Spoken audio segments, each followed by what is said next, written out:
Welcome to Unpacking Peanuts, the podcast where three cartoonists take an in-depth look at the greatest comic strip of all time, Peanuts by Charles M. Schulz. Hey everybody, welcome back to the show. This is Unpacking Peanuts, and I'm your host for the proceedings, Jimmy Gownley. I'm also a cartoonist. I did things like Amelia Rules, 7 Good Reasons Not to Grow Up, and The Dumbest Idea Ever. Joining me as always are my pals, co-hosts, and fellow cartoonists. He's a playwright and a composer, both for the band Complicated People as well as for this very podcast. He's the original editor of Amelia Rules, the co-creator of the original comic book Price Guide, and the creator of such great strips as Strange Attractors, A Gathering of Spells, and Tangled River. It's Michael Cohen. Say hey. And he's executive producer and writer of Mystery Science Theater 3000, a former vice president of Archie Comics, and the creator of the Instagram sensation Sweetest Beasts, Harold Buchholz. Hello. And making sure everything runs smoothly, it's our producer, Liz Sumner. Greetings. All right, Harold, I believe you have some stuff to share with us about Mr. Schulz in good old 1994. I do. So Schulz went to the National Cartoonist Society annual Reuben Award weekend in 1994, which he was a pretty regular attendee of, even though he was kind of getting out less often, as I understand. But it wasn't too far. I think it was in La Jolla, California. So that's not a huge trek from Santa Rosa. It's not nothing. Right.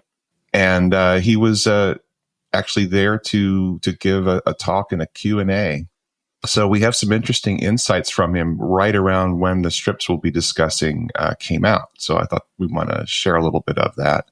And this is coming from an account by David Astor in the Editor and Publisher magazine. So it's kind of cool because here is Schulz among his peers talking about his strip 44 years in. And he shared a story. He said he heard an argument between two women recently in a restaurant just a few days before this speech. And they were talking about him, not knowing he was there. It says, one said, "I'm dead." The other said, "I'm not. Even though I've been drawing for 44 years, I'm still here and I'm not ready to retire." So this is classic Schulz. You know, here I am, a famous person, and yet people don't even know if I'm still around or not. Mm-hmm. He said, "I work harder now. I'm more particular about everything I draw than I have ever been. I almost never send in anything that I'm not totally pleased about." And he said, cartoonists should do this not only for themselves, but for the syndicate salespeople. And we've heard this a lot. He was so aware of how he fit into the ecosystem, that this was an art and a business. And he said that Peanuts would not be carried on by another cartoonist when he retires or dies, quoting that his children asked him, they didn't want anyone else to do his strip. And he said being a father of 5 helped him learn to stop and resume various kinds of work. He recalled that when one of his kids wanted to play, he would leave his writing and drawing table behind for a while. And regarding writing and drawing in a strip, he said, a comic must be fun to look at, no matter what the dialogue might say. And we definitely see that. We've been talking about that so much that, he's trying to make every drawing of interest. And I think he does that so well. And this is interesting, too. We've talked about this recently. Schulz did say he gets annoyed when he sees what he called extreme drawing that shows a comic character overreacting to something. And Peanuts is so much about underplaying. And he talked about how he never liked the name Peanuts. 44 years in, he's still griping about being saddled with the name Peanuts. And he also called out the importance of understanding the history of comics to his fellow cartoonists. And he gave his list again of his favorite strips. This time he called out Skippy by Percy Crosby, which we've talked about early on in this podcast. Lil Abner, even though Al Cap was not always kind to Schulz. And Roy Crane, who did Wash Tubbs and Captain Easy and Buzz Sawyer. So that would have been a cool event to be sitting in on, but I'm glad that David Astor kind of gave us the highlights. Yeah, that is fantastic. That the thing that really bums me out, that the part where he's talking about he was in line and he heard people talking about whether or not he was alive or dead. And it's really one of the reasons I wanted to do something like this, because for whatever reason, probably because their commercial origins are shady and filled with ties to organized crime, but for whatever reason, the content, the characters are famous and the cartoonists really aren't. And it's the one medium where that's the truth. You don't buy records and go, hey, is that band alive or dead? Oh, I don't know.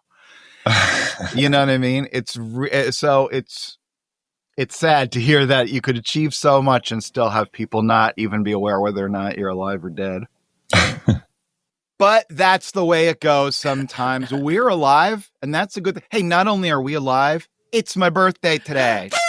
Not when you're happy listening. birthday. Okay.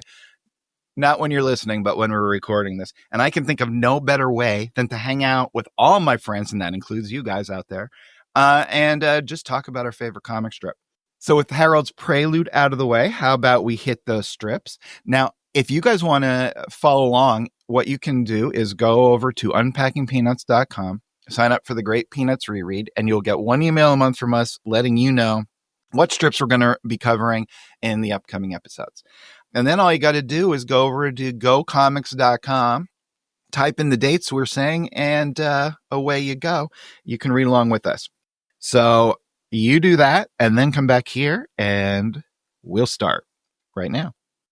May 2nd, Olaf and Andy are sitting leaning up against a barn, just enjoying an afternoon. And Andy says to Olaf, if we're a couple of farm dogs, Olaf, don't you think we should be doing something? Andy continues, don't you think we should be useful? And Olaf says, we are useful. If we move, the barn will fall down. Now, in the early days of comics, they used to have the main strip on the Sundays, the main strip taking 2/3 of the page, and a lot of strips had a secondary strip on the bottom. Same creators, sometimes same characters. This would be a good one for Peanuts. Everyone is these two. You can use the same panels over and over again. That's right. Brilliant. There's so many good holding up barn jokes they could just riff on. Now, was that because of the war was that a paper shortage issue that they would make you use 2 strips instead of 1? Well, it'd be a bonus to the creator too, because he'd get paid for separately, probably for the secondary strip.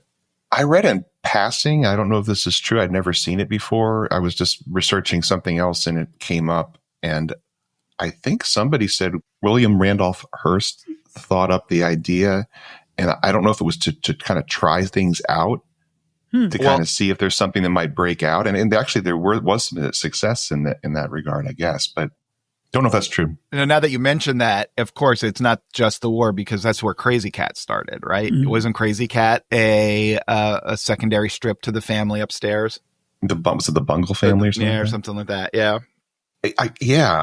I can't remember if it was baked into the strip or if it was just along the top, or it moved from one to the other. But it's not a bad idea, right? Is there a name for this? For this kind of strip? I don't know. That's a good question. Listeners, anyone know?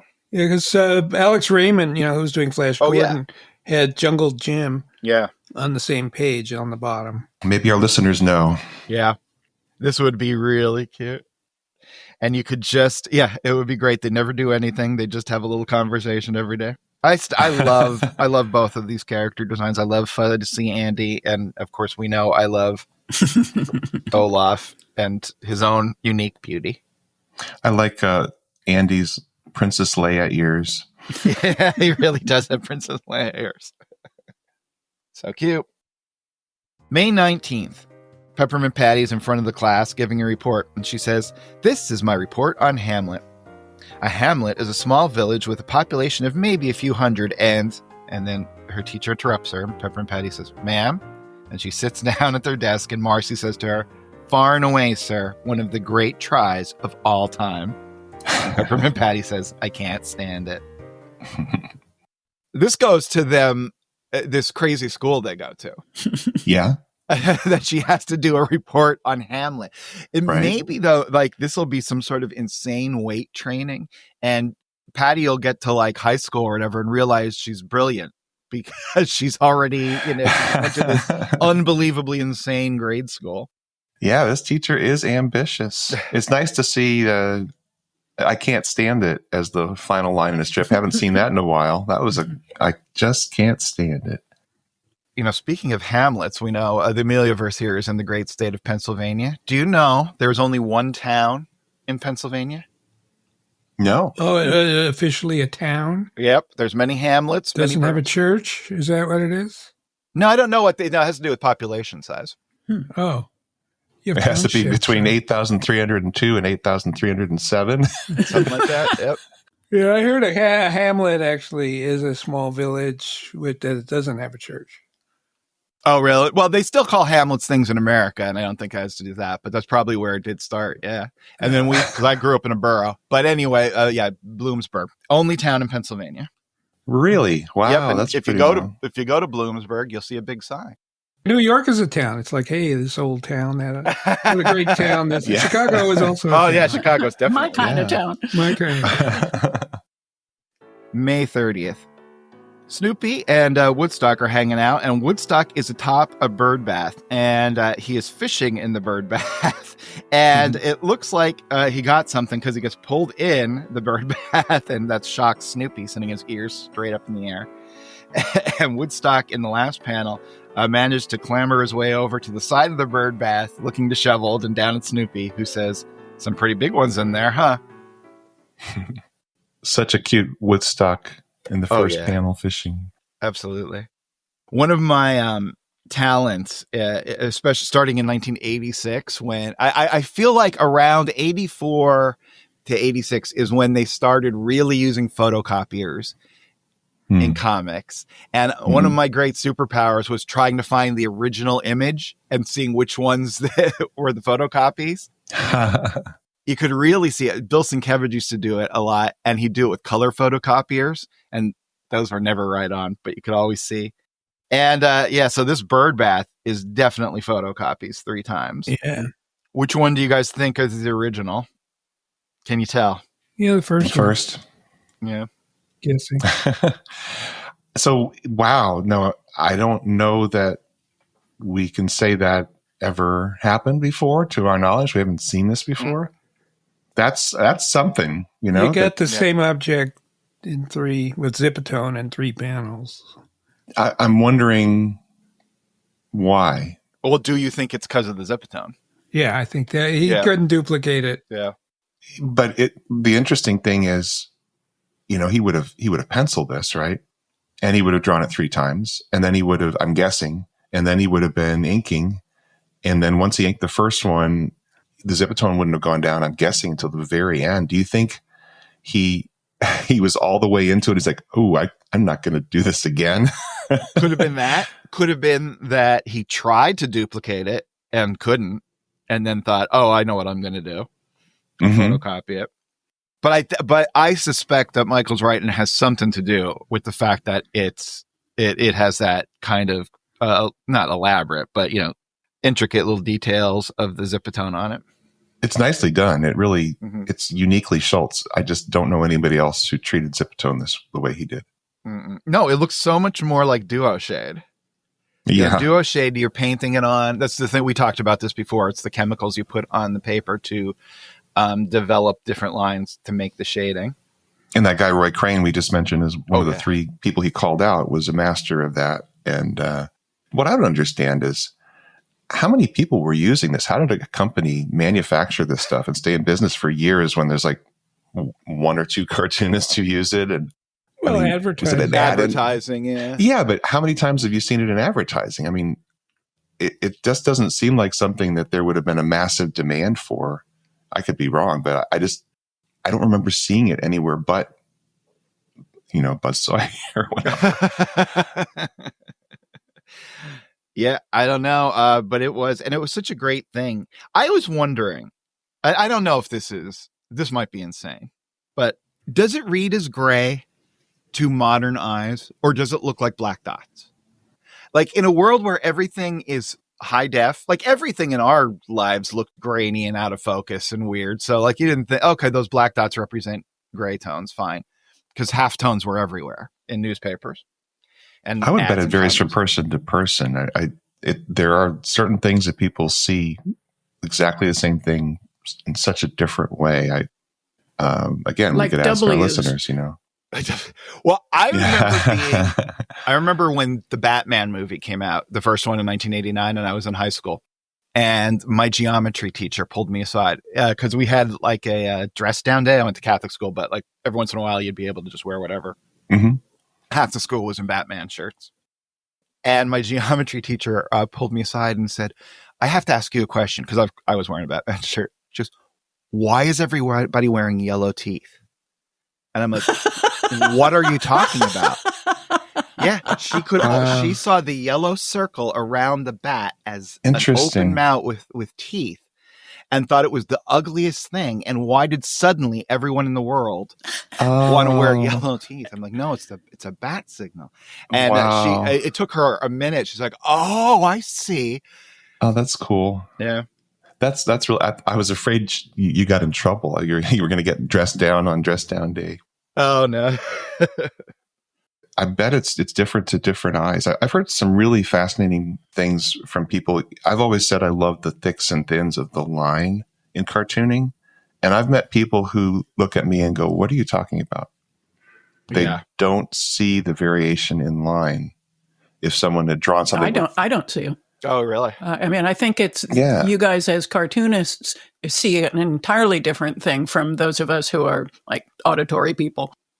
Mm. Yeah, there's certain things that I don't know if our brain is just trained to shut out stuff that's irrelevant to you. And so after a while, or, you're just, it's like when you're looking at a chair and you say it's a chair versus having to draw the chair.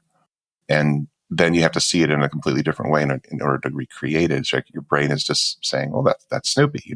There's no reason to analyze the lines that make Snoopy. But speaking of analyzing the lines, what's with those clouds? I mean, it looks like a flying T-shirt in that second panel. Oh, I see what does kind of look like a flying T-shirt. That's a bat signal. Maybe they're near a baseball field where it's T-shirt day and they shoot them out of a cannon. I like the third panel, Woodstock looking. It's a little moist. Well, that's interesting. Talk about seeing things two different ways. Up until just now, I was seeing Woodstock looking off into the distance. Mm-hmm. And now I'm seeing Woodstock looking directly at Snoopy. Yeah, he's looking at Snoopy. Because the two lines are so close to looking like two eyes. Oh, yes. But it's not. It is thinner on the second one, and that's that little Lucy Linus line around the eye that where you can see that Woodstock's had a hard time. But I read that as just Woodstock looking off into the distance, a little disheveled, but it's not. That's so wild. That's so unusual it's so funny. We were talking about it for other things. And I just realized I was misreading Schultz's intent. Did you guys see it as immediately as Woodstock looking at Snoopy? It's both at once. It's the rabbit duck thing, Cubist influence. I like it both ways. Picasso influence. Yeah, I can just hop back and forth now. I get to use nude descending a staircase as our title. Yeah, I saw that. Nude Beagle. I don't know if you can use the word nude on the web, though. Not allowed to? Is that? That's right, yeah. The downloads are down by 50% because it's all been edited out by AI. I never even occurred to me. This requires 18 and up. 18 and up. So, just going back to whether you see the lines or don't see the lines. To me, that's really... I never even considered that some people really don't see the thicks and thins. Because like Michael talks about his favorite, or one of his favorite artists being Al Williamson, right? Who's in so many ways the opposite of Schultz. Schultz is fair and cartoony, and Williamson is detailed and realistic. But if you look at both of them on a microscopic level, the lines are beautiful. Despite they're both beautiful. It doesn't matter what they're describing or even how they're describing it. I look at them and I think, oh my gosh, those are just amazing pen and ink lines. It's funny you mentioned that because when we were just talking about thin lines, I was just thinking about the guy who was my favorite inker in the 60s for Kirby, which is Dick Ayers. Yep.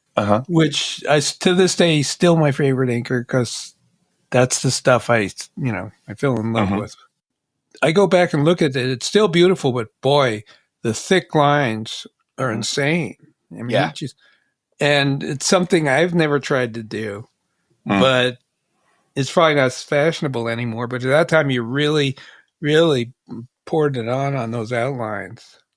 Yeah. And I mentioned Joe Kubert in his later career. He had such incredibly chunky brush lines that I could only see the lines, and I had to fight to see what he had drawn because I just saw blotches of ink. Like Tor, I think, was one of the or there was a logo I think they used for his school in New Jersey, his cartooning school, of like a Tarzan kind of guy. This Tarzan guy, and when I look at that, I have to fight to see the guy because it's just this massive Rorschach blobs of ink. Speaking of which, and maybe because I'm so focused online, I don't know. Look at our next strip. If we're talking about blotches of ink. Oh, wow. June 9th. Snoopy is amid many blotches of ink. He is an infantryman in World War II, and he is storming the beach at Normandy. And we see him throwing some grenades, and he's thinking to himself, D+4, the brave infantryman, hurls a grenade at the pillbox, then another, and another. And it looks like a really wild battle scene. And then we cut to Charlie Brown reading that one book in his chair. And he says, why do I have the feeling someone is throwing rocks at our front door? So this is the 50th anniversary of 4 days after D-Day. Yeah. This brings to mind just how incredibly naive I was and ignorant, and comics taught me so much. Talk about Joe Kubert again. Okay, there was a Joe Kubert story, probably, early 60s, a war story. And I read the title as The Day Hour. And I thought, okay, the guy's really nervous. Yeah.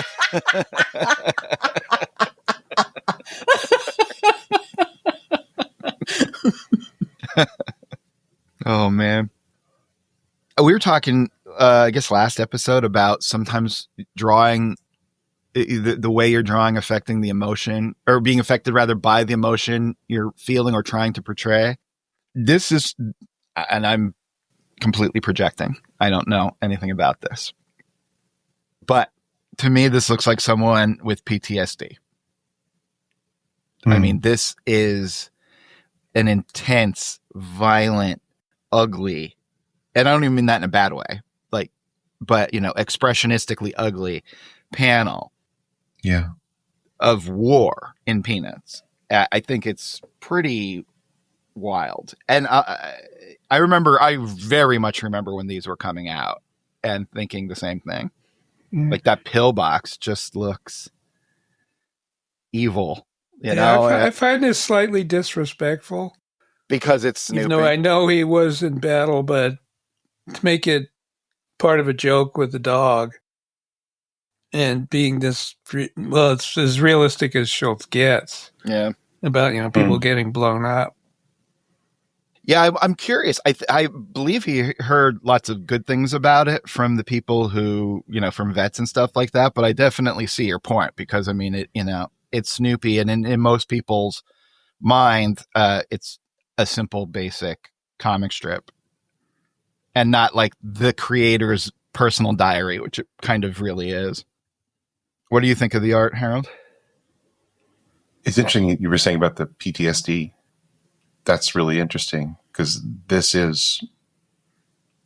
he's showing the horror here and what's going on. It is a strange juxtaposition in this comic strip within the panel of Charlie Brown quietly sitting in his chair. Yeah.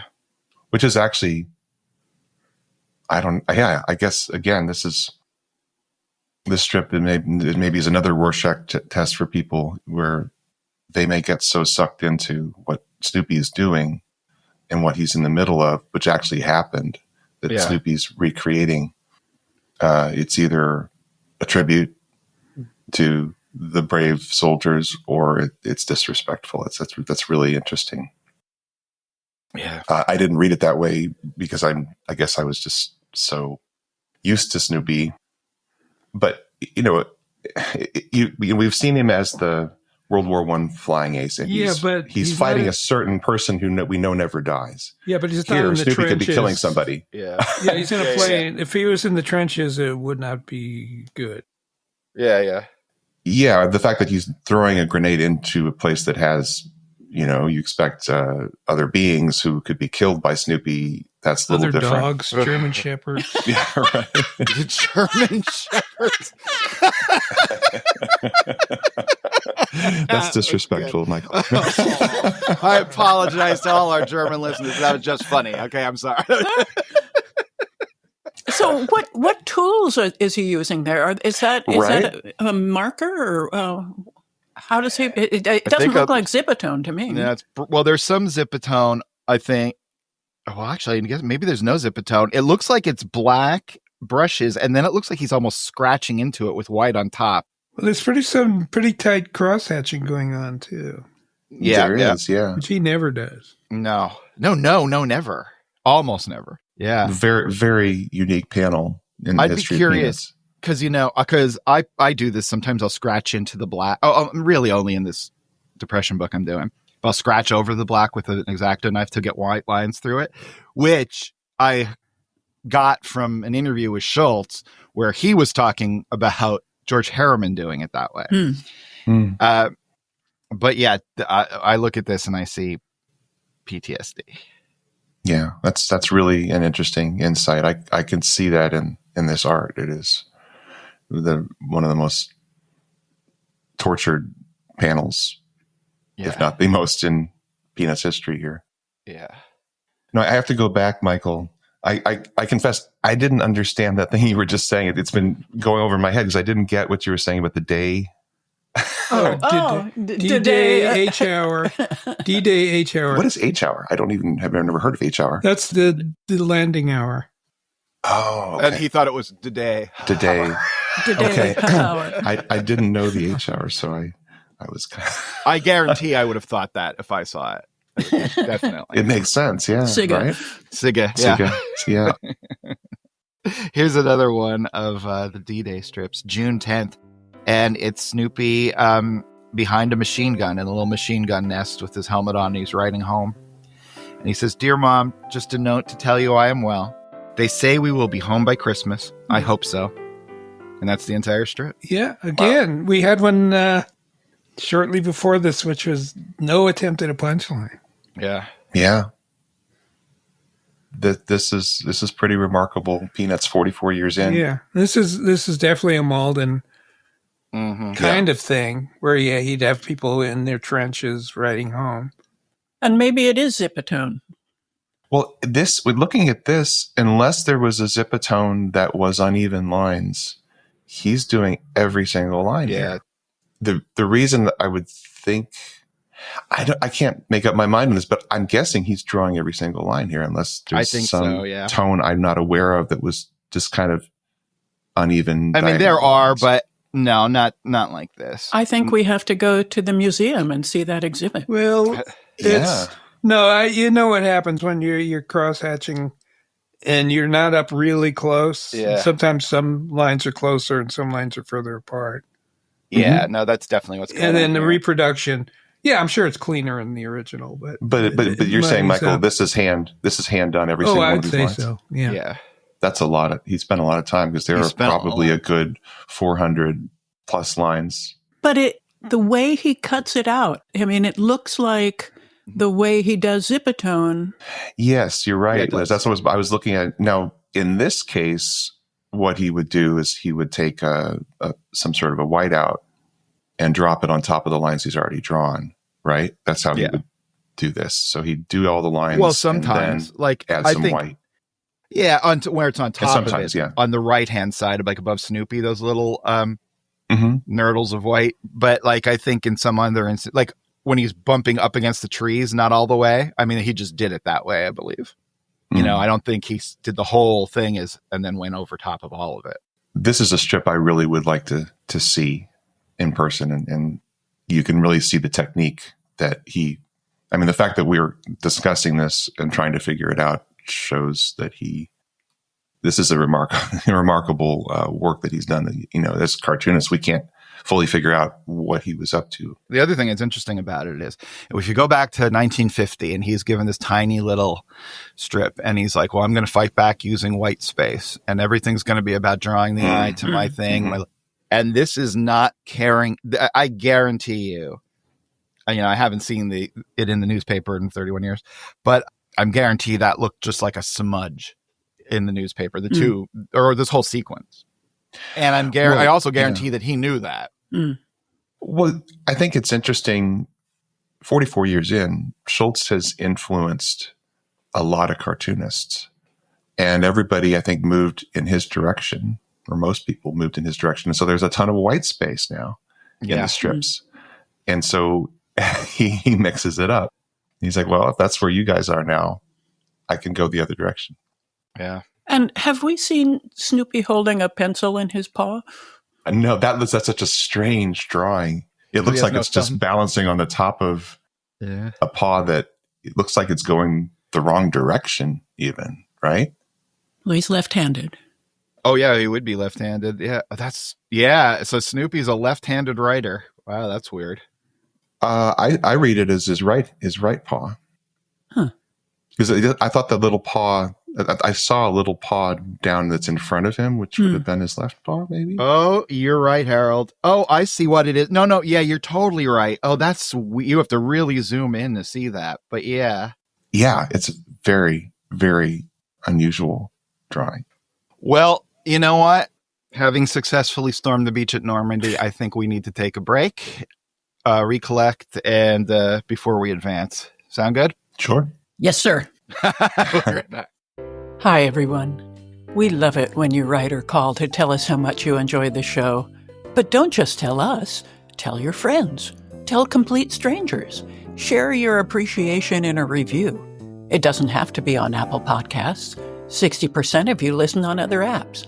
Some of those apps have review sections. Think of all the poor Peanuts fans out there who haven't found us yet. There are review instructions on our website at unpackingpeanuts.com/spread the word. Thank you for your support. And now let's hear what some of you have to say. And we are back. Hey, Liz, I'm hanging out in the mailbox. Do we got anything? We do. We heard from Colin from Ireland, who writes, "Big fan of the pod. All right. I work in a bookstore, and I'm always perusing this site called LitHub. And I recently came across a great article by Chuck Klosterman about Peanuts called Writing About Charlie Brown Feels Like Writing About Myself. I can't vouch for the quality of Klosterman's other work, but I very much enjoyed this. And I will put the link on social media. He says, "Thanks for the great show. Me and my partner always look forward to the new episode. Oh, well, thank you so much. P.S.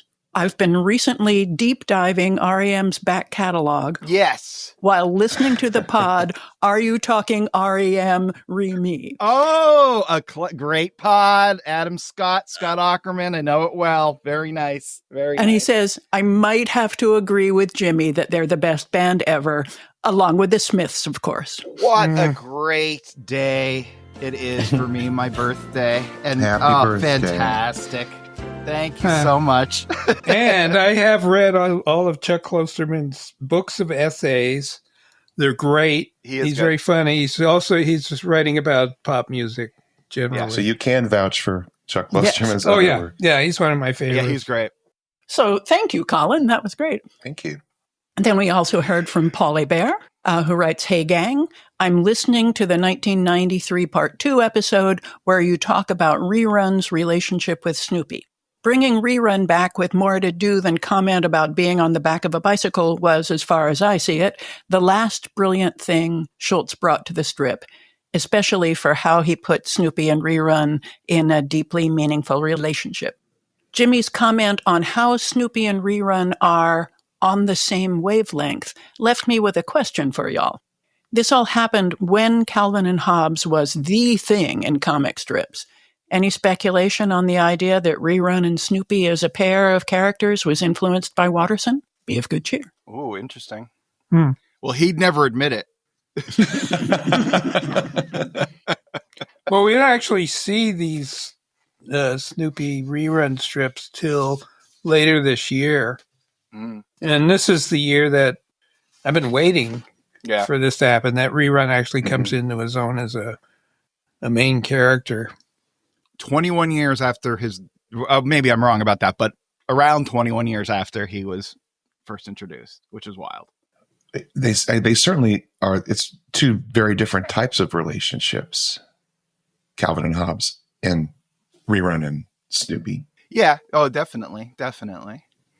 There seems to be this, I've read so few of them, and here I am going in order now. So the vast majority of strips ahead of me I've not seen, but the ones that I have seen just kind of randomly through the years, there seems to be a very pure relationship between the two of them. That in some ways reminds me of Snoopy and Woodstock. Yeah. So, because that is a different, well, it's so interesting. I think that's one of the wonderful things about Calvin and Hobbes is you have this tiger character who is, you know, you're dancing in the world of Calvin's fantasy, but it can't be Calvin's fantasy. So is he real? Is he not? And that's one of the dynamics of the strip, of course. But to have somebody who is as thoughtful and playful as Hobbes with Calvin, who is much more, he can be cynical and he can be super self-serving. It's a great balance, but it's definitely a different dynamic, of course, than Rerun and Snoopy, who are just kind of finding joy in each other. I think it probably is more likely that Schultz would look at Watterson's work and see the things Watterson took from him rather than seeing things he could take from Watterson. You know what I mean? Just from that, you know how it is.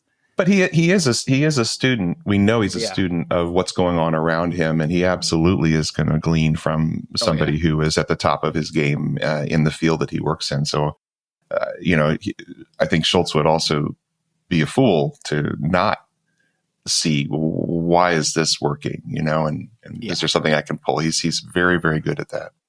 And we also heard from regular listener Sarah Wilson, who writes, "Dear ma'am, sweet cheeks, hun."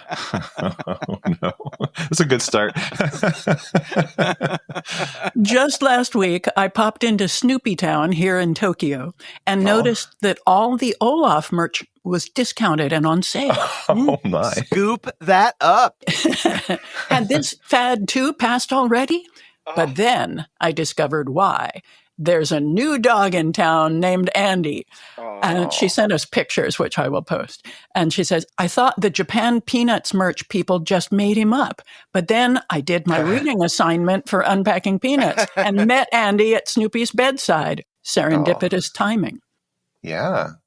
She closes with, but I don't think the Japanese like Spike. I don't think I've seen him once.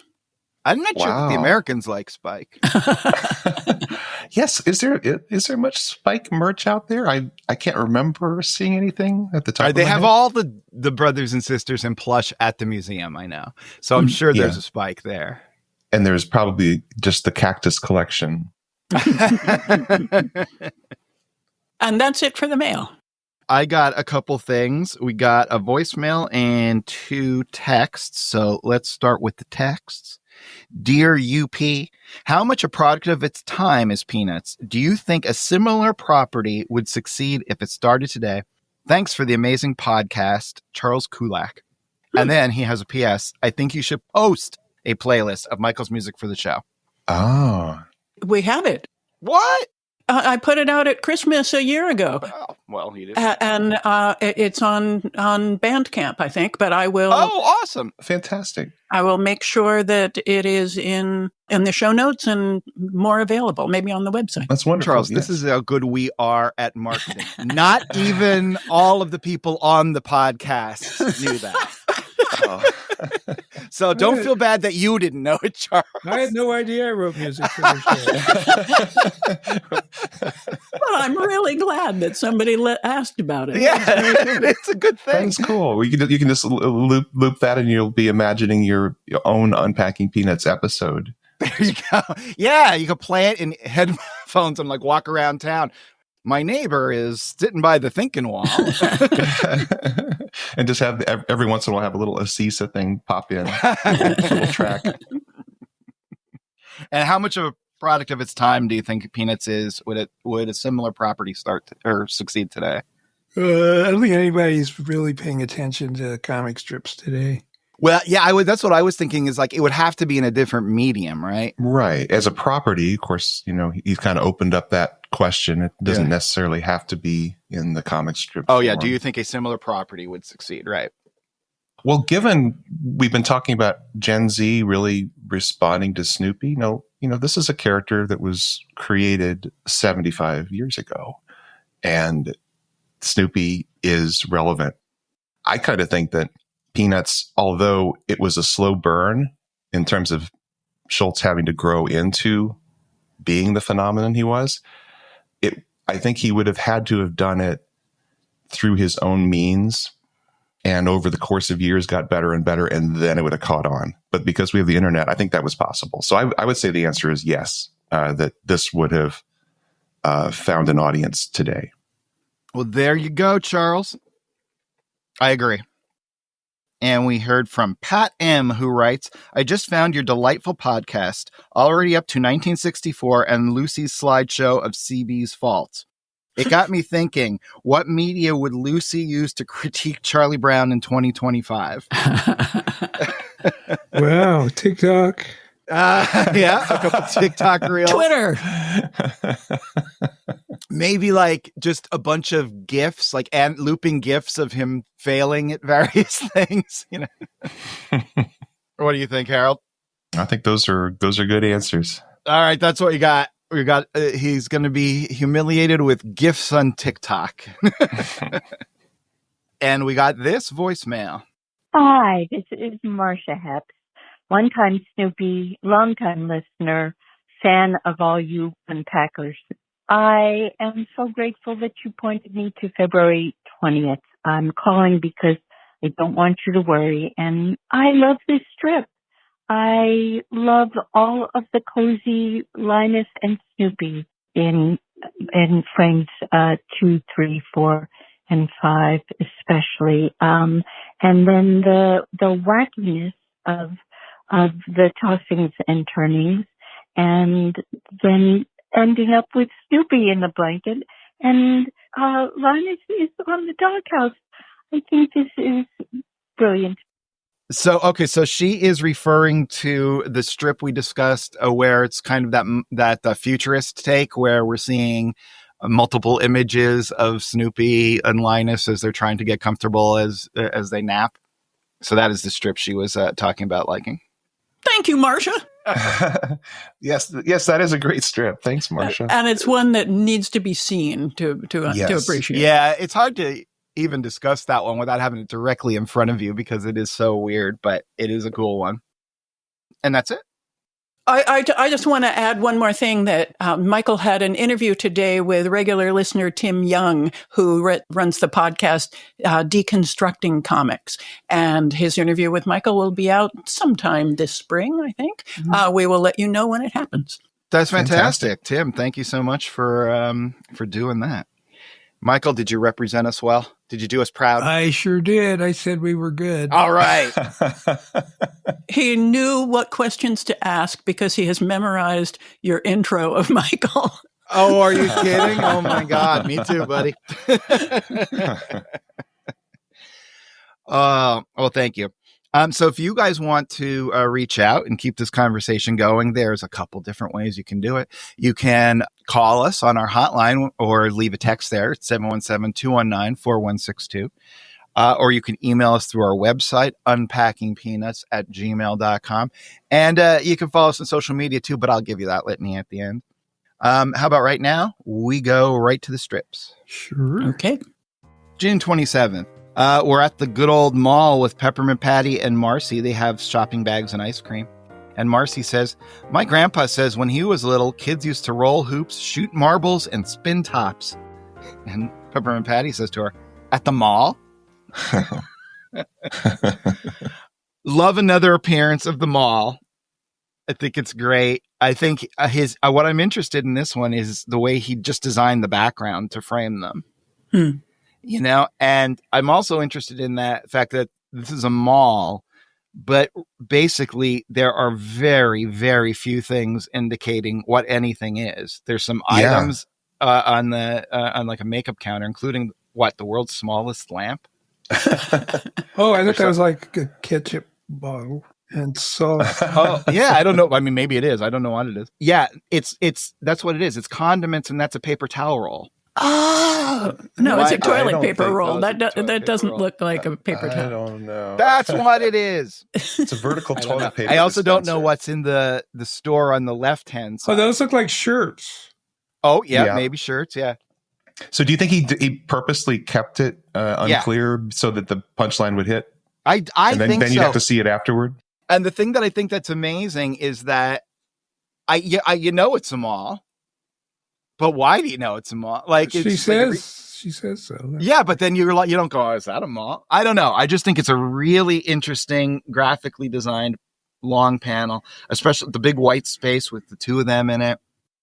Yeah, I think it really works. And I just like any appearance of the mall because that's it. Honestly, when I first read this before we started, because I always read word balloons without looking at the pictures first,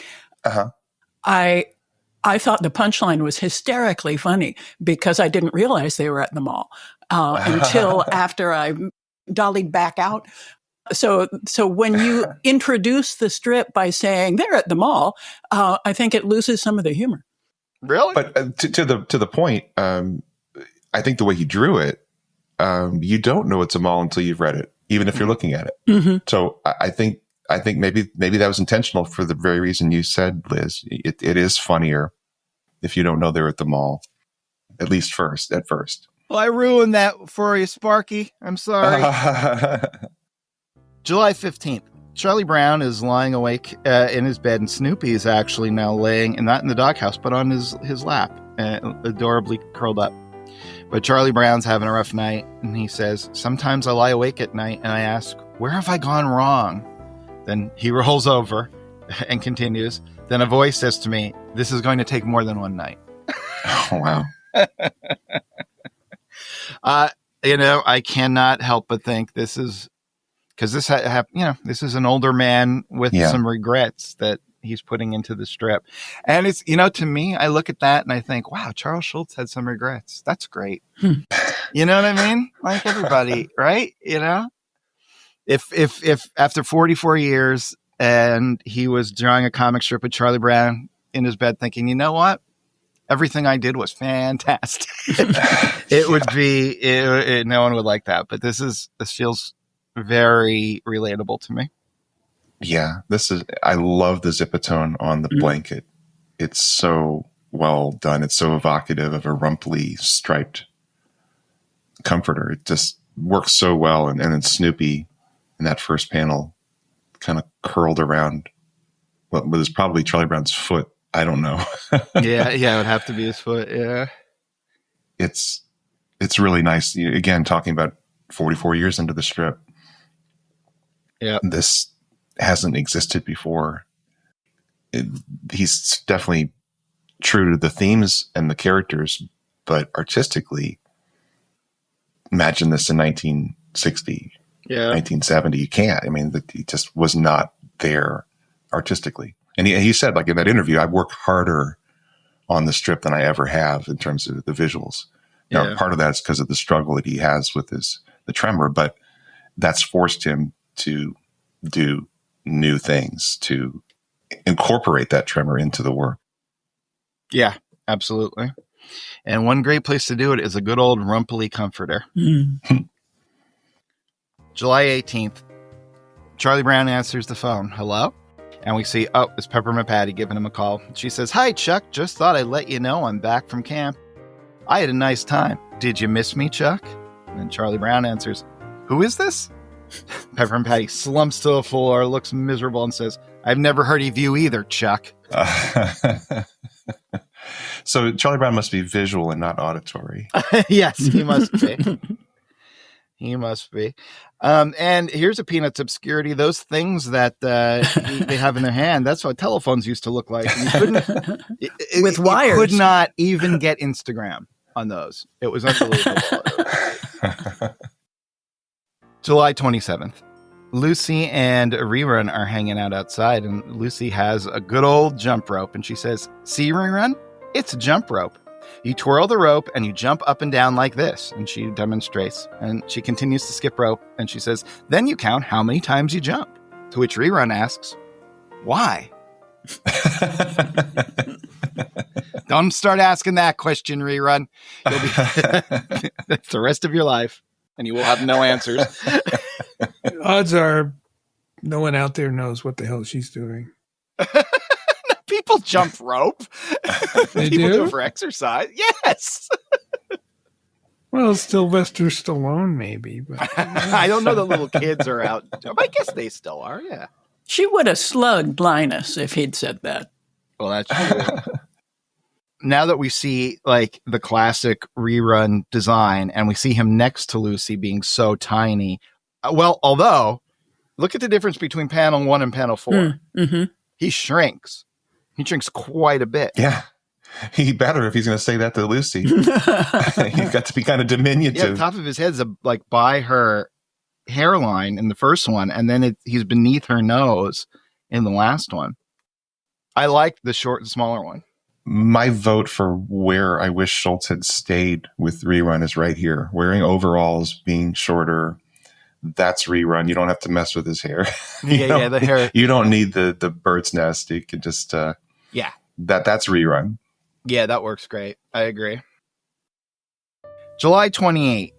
Rerun's now taking some lessons from Linus, who's shooting a basketball. Always like good basketball content. And Linus says, "This is how we shoot baskets, Rerun. See, we bounce the ball a couple of times to get our rhythm. Then we flip it through the basket." And Rerun asks again, "Why?" I'm still asking that question. It's just fun. Just fun. I like the fact that he used the zipatone on the bouncing ball. For some reason, that really does give me the texture of a basketball. It does on the first panel, too. It's hard to draw a basketball. The stitching is weird. Yeah. And for the next 5.5 years, this is the punchline to every Peanut strip. Why? Just why? Well, but here we go. July 29th, theme and variations. So now Lucy is reading Rerun a book, and she says, "Okay, Rerun, I'm going to read you this story, and if you say why, I'm going to pound you." Uh-oh. To which Rerun says, "How come?" Grace period's over. So this is Rerun making a big play for being in the strip, having his own little thing. And I'm excited about it. I like to see him. I like his little overalls. I like his whole vibe at this point. Yeah. And I also feel like he was off on his own all these decades, just getting weird. Nobody really was paying attention to him. And now he's just going to reveal his weirdness to us. So what do you say we wrap it up there? This is unprecedented because I picked so many strips. We're going to a part 4. Whoa. Which will forever upset Michael's OCD that we have one that is wrong. And I apologize in advance. But I just couldn't stop picking them. So we would love for you to come back. If you want to keep this conversation going until then, there's a bunch of different ways you could do it. First, we would love to hear from you because remember, when I don't hear, I worry. So you can send us an email at unpackingpeanuts@gmail.com. You can reach out to us on our hotline where you can call or leave a text message. That number is 717-219-4162. Or you can follow us on social media. We're at Unpack Peanuts on Instagram and Threads and at Unpacking Peanuts on Facebook, Blue Sky, and YouTube. And we would absolutely love to hear from you. So come back next week for 1994 Part 4. Then we're going to be wrapping up this season with only one official season left where we do strips, but we have a special surprise for you. Liz, why don't you tell us what we're doing after 1994? We have some very exciting guests coming on the podcast. First, we have Rita Grimsley Johnson, author of Good Grief, which was the only authorized biography of Charles Schulz. And she tells us great stories about getting to hang out with him and her writing life and writing career. We have Judy Sladke, who was handpicked by Charles Schulz to be Snoopy in the ice shows. And she was Snoopy for decades. Still is. Still Snoopy. She could do backflips and tell you stories about Charles Schulz, and it's fantastic. And we have Lynn Johnston, creator of For Better or For Worse, one of the all-time great comic strips, one of the most successful comic strips in history, personal friend of Mr. Schulz, and one of the few people who could really tell us what it's like to be a daily cartoonist at that level. So we are more than excited to bring those people to you. And we can't wait to get there, and we hope you share it with us. So until all that good stuff happens, for Michael, Harold, and Liz, this is Jimmy saying, be of good cheer. Yes. Be of good cheer. Unpacking Peanuts is copyright Jimmy Gownley, Michael Cohen, Harold Buchholz, and Liz Sumner. Produced and edited by Liz Sumner. Music by Michael Cohen. Additional voiceover by Aziza Shakrala Clark. For more from the show, follow Unpack Peanuts on Instagram and Threads. Unpacking Peanuts on Facebook, Blue Sky, and YouTube. For more about Jimmy, Michael, and Harold, visit unpackingpeanuts.com. Have a wonderful day, and thanks for listening. Nurdles of White.